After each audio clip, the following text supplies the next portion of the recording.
Bakunzi bande Gospel TV turabaramukije twongera tubahana mwiriwe mu kiganiro impano yanje mwamaze kukimenyera cyane hamaze guca abantu benshi muri kino kiganiro ni iteka kandi tugiriwe kongera kwakira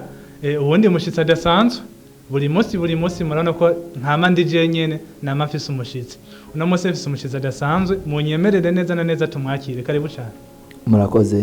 murakoze ko twakira yego akazina kanyu nitwa Shimirimana Methode Shimirimana Methode gasanzwe akora iki mu buzima busanzwe mu buzima busanzwe nkora ivyo ibintu bitwa gutunganya amajwi sound man bari kumize sound man je mpora ndavyumva umenga bavuga sonorisateur bon nuko nyene umusonorisateur ni muri makengera ni Gifaransa sound man ni Congereza sound man ni Congereza matwa batwebwe abantu nka twe tutazi ivyo tuba turi mu nyene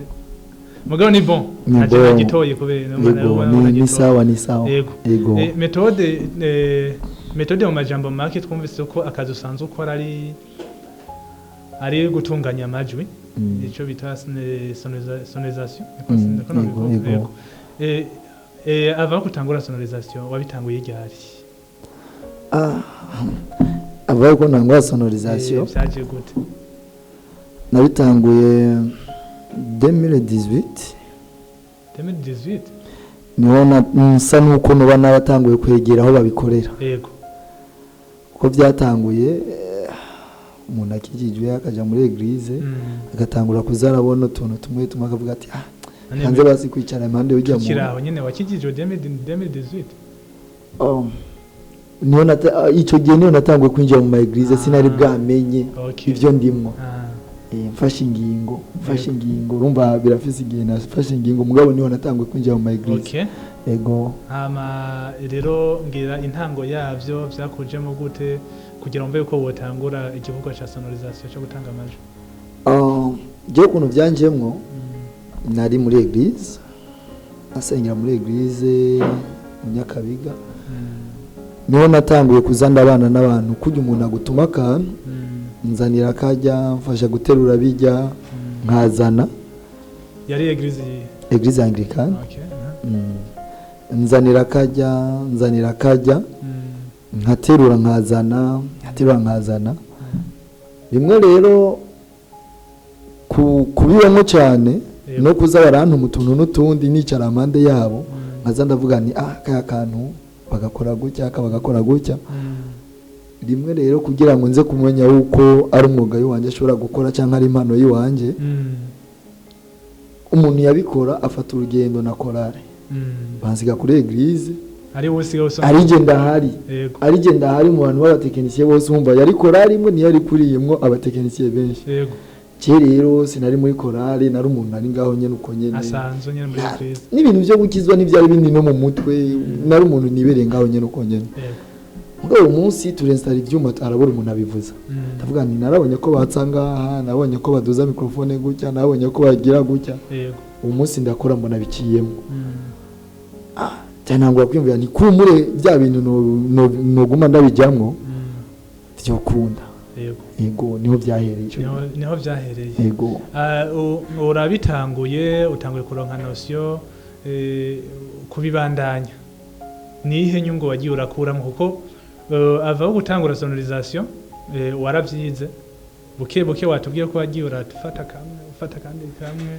bigenda biraza byantu barakwizera muri eglise utangura gusonoriza inyuma yaho rero utanguye gufata notion ni kihe cyagutumye wumva wabandanya sonorisation ikintu cyantumye numva no bandanya sonorisation jewe ngira ngo ni imana yacishiramwo irayirema gushasha kuko mu buzima busanzwe nkiri umwana muto ibyo bintu sinanabyumvamwo nari n'umuntu nakunda n'umuziki cyane mugabo maze gutangura kuja muri eglise mbana na sono cyane natanguye kumva abantu baririmba nabi nazi kuririmba ntangura kumva umuntu wumva insimi ivuga nabi nkabyumva ndatangura kumva yuko hari ibintu numva noza nohindura cyangwa ingufu zo kwegera rero abantu bamwe muri eglise ndababwira nti mu nyigishe ndakura ntangura gusanga nabyisanzemo ngomba kurondera n'abarimu bandusha cyane ahubwo nta barimu wigeze urondera muri icyo kintu cya sono donc kuko tumenyera abantu benshi bagira umwete mwinshi wo kurondera usanga arabonye nka naka aramurusha ubuhinga ati reka niruke ujya muntu nawe ndabiko namwegera anyigishe wowe ibyo bintu ntabyo wigeze ugira byo mwarimu narondeye ni umwarimu yanyigishije mixer isanzwe ariyo mixer zisanzwe uwo mwarimu niwe wambwiye ati ni low ni high ni mid uwo niwo mwarimu wenyine narondeye ibindi byose ni recherche ziwanje yumva we nitanariye kurimo ibindi byose umuzi niko ndakoresha ni recherche ziwanje kihetse nyene ko duhurira ku matere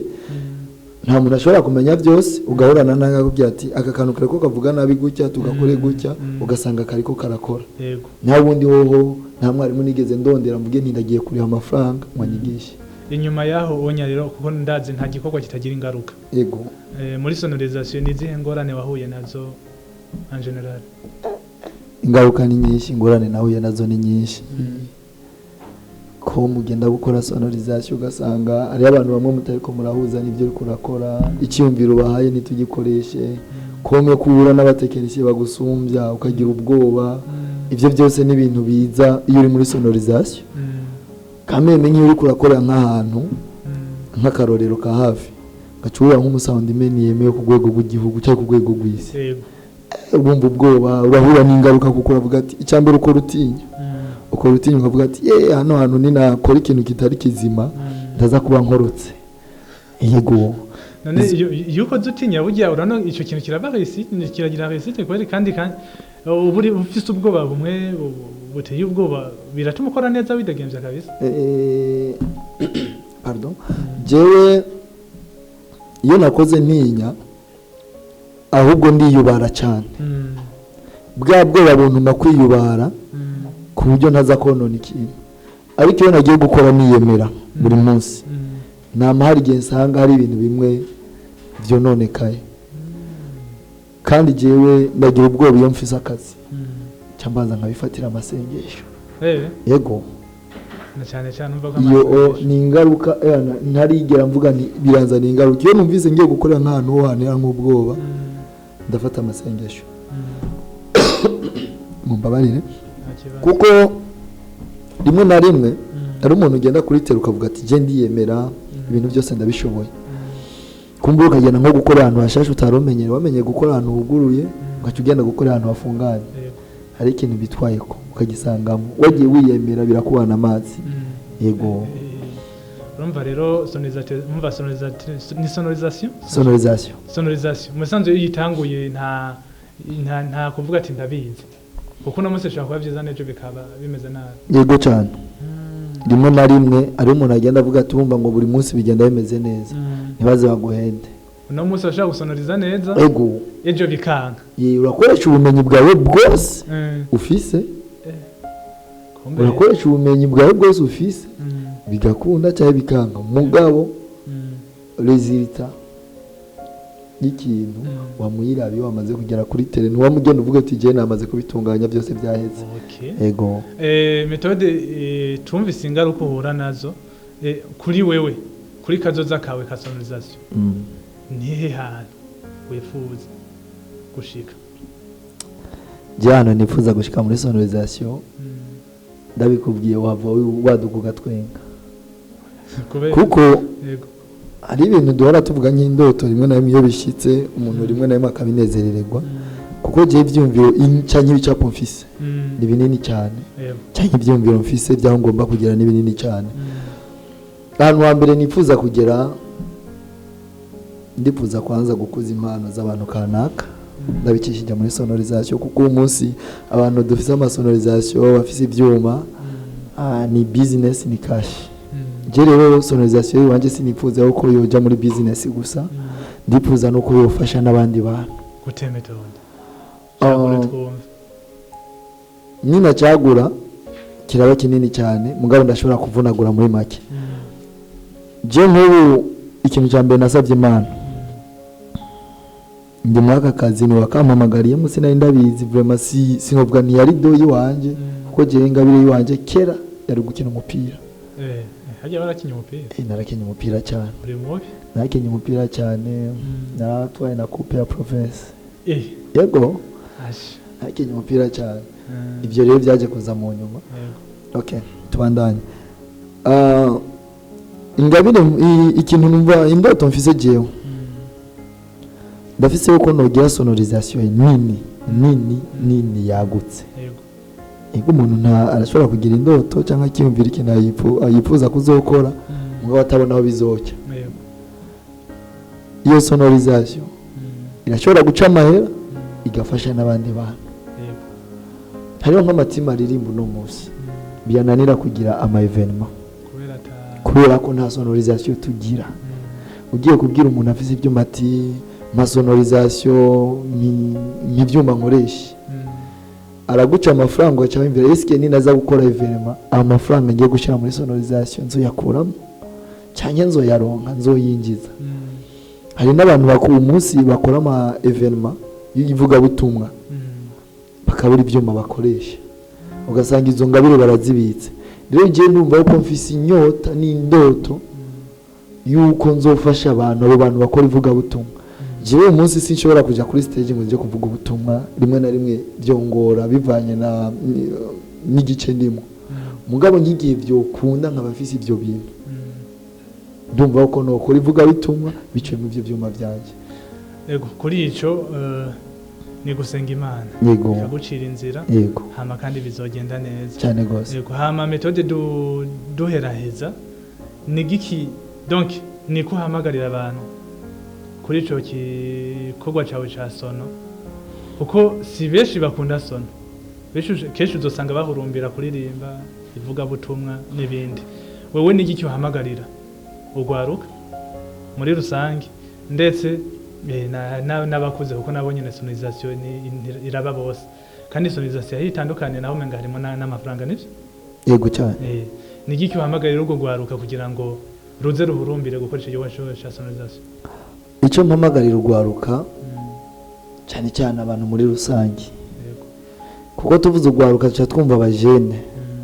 nicyo cya kintu cyo usanga umuntu akuze umubwiye ibintu bya sonorisation cyo wumva yuko umenga ni ibintu by'abastari ni ibintu by'abasani ni ibintu by'ababyisi. Icambere sonorisation iratunga umuntu. Yego je rantungiye umuryango umunsi je nta kandi kazi nkora ntunzwe na sonorisation. Icambere hari abantu benshi bashobora kwiga amashuri menshi mugabo ugasanga arafise inguvu zo gukora ibindi bintu agaca guma avuga bimwe nize ntabironse. Nk'umuntu byokundira byukura kumva ko afise iyo ngabire naze muri sonorisation nako nakazi nk'ubundi harimo amafaranga harimo ubumenyi n'umuririmbyi urashobora kumenya gukora mikrofone yawe igihe uri kuraririmba ukavuga uti kumbure mikrofone yanjye ntikiravuga nkuko ndavyifuza. Yego ukabwira umuntu hari abatekinisiye baba kenshi hari nk'ama evenement baba mu mapodium ukabwira ati byukuri mwankorera gutya byo babyiza ntimururumbiye kuririmba gusa. Yego n'ingabire nziza amato ansumira uko muranda byumva ijambo ry'Imana rivuga ko no mwijura ari cyo gikorwa kizokorwa. Mugabo na sonorisation nayo tuyiha agaciro. Abenshi bazi uko sonorisation ari by'abantu babavayo abantu batakijijwe mugabo n'abakijijwe barakora sonorisation n'abandi bantu bose barakora sonorisation. Je cyo nababwira rero kaze muri sonorisation mbere harimo ubuzi bwinshi kuko muri sonorisation harimo sonorisation gusa harimo ibintu byinshi harimo ubufundi buri amafaranga harimo gukora amabafle biri amafaranga harimo gukora amampli biri amafaranga. Nibaze muri sonorisation so gukora kuri mixer gusa sonorisation irimo ibisata byinshi kandi byagutse. Yego cyane nuko metode urakoze cyane. Ubwo unyemere ndagushimire kuba wemeye kutwitaba hano muri Ndiho Gospel TV niteka baduteye cyane. Reka nanjye ndabashimire ko mwemeye yuko nanjye mu mpamagara hano hantu kugira ngo kuko muri make iyo mu mpamagara hano hantu ndafata nkaho igiciro nuko abantu benshi ngira ngo bumva ko amateleviziyo menshi ari kuvugira ko gusa ndafata nkaho igiciro kuko si ibintu bigirirwa si ubuntu bugirirwa abari bo bose.